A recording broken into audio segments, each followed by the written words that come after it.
Hey guys, the Prince of Troy. I figured the historical battle things weren't working real well since you guys apparently have owned them all. So I decided to go back to doing like the top 10 crap and just make more informational videos and stuff like that. So today I decided to do like the top 10 infantry and cavalry units. So and sorry my voice sounds a little cracky. I think I'm coming down with something. Anyway, starting off with the top infantry units. Starting off with the berserkers. Come on, it's obvious, right? No unit can match them one-on-one in the game. They're the best units in the game. Next, they're the Roman urban cohort. Not only do they have pretty good attack and awesome defense, but their javelins also do more damage than the velites do. That's a no-brainer, right? Next is the German Knight Raiders. Incredible fighters. The Praetorian cohort. They're almost as good as the urban cohort, except all their stats are just slightly lower. The Legionary First cohort. Not only do they have their attack is lower, is sort of low, but their defense definitely makes up for it. Besides that, the Eagle will inspire nearby troops to keep fighting, so that can help you out whenever the momentum isn't exactly swinging your way. Chosen Axemen, much better than the regular Axemen of the Germans. Besides that, although the defense isn't good, why do you need defense if your enemy has a gigantic axe stuck in his head? It's a no-brainer, right? Alright, next is Spartan Hoplites. Come on, I know they're not meant to be sword warriors, but they are incredible at sword fighting. It's incredible.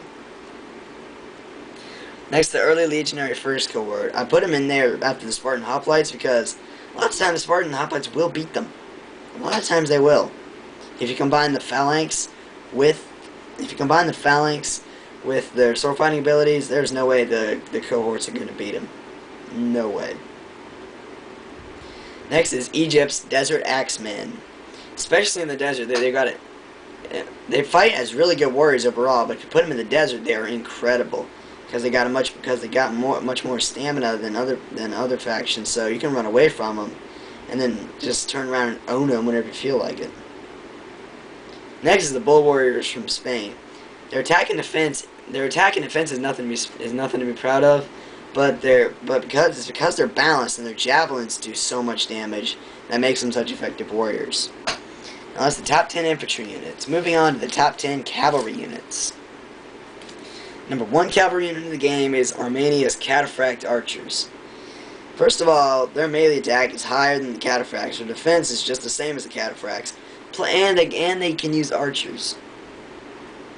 Now, you can find me a cavalry that can beat them. Any cavalry that can beat them, and I will give you $10. You find any cavalry that can beat them. It's incredible how well these guys can fight. Next are just the plain Cataphracts because they can use. First of all, it doesn't matter how thick your armor is. If they turn in their mace attack, they're going to shred you, no doubt about it.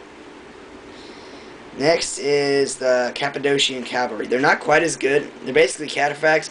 Because they don't have the mace attack, I'm not going to put them up there. Simply because they're not quite as good.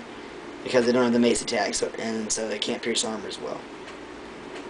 Next is the Roman Praetorian Cavalry. They're not as good as the Cataphracts because they're not as heavily armored, but their charge is absolutely devastating, especially if you're charging downhill. Next is the Eastern General. I put it down there because it's not as big. Although it's got 2 hit points, if you lose just a few men, it's going to be a lot more devastating than if you lost a lot. Than if you had a huge army and lost a lot. It's going to be more devastating. Next is the Next is the Sacred Band Cavalry of Carthage.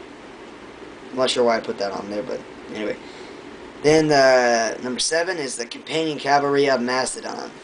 They've got around 10 attack and 17 defense, I think. But then, if you combine that with the the Royal Pikemen, that's an almost unbeatable combo. Hey, Alexander did, and hey, he conquered half the world. After that is the Gothic Cavalry of Germania. It's actually really good cavalry. I mean, and they say that cavalry is Germania's weakness. The Gothic Cavalry are incredible fighters. After that, we got the Macedonian Cavalry. Their attack, they're a lot more cost effective than the companion cavalry because their attack is only one point lower than the companions, and their defense is just the same. Plus, they look cooler. No brainer. Barbarian Noble Cavalry.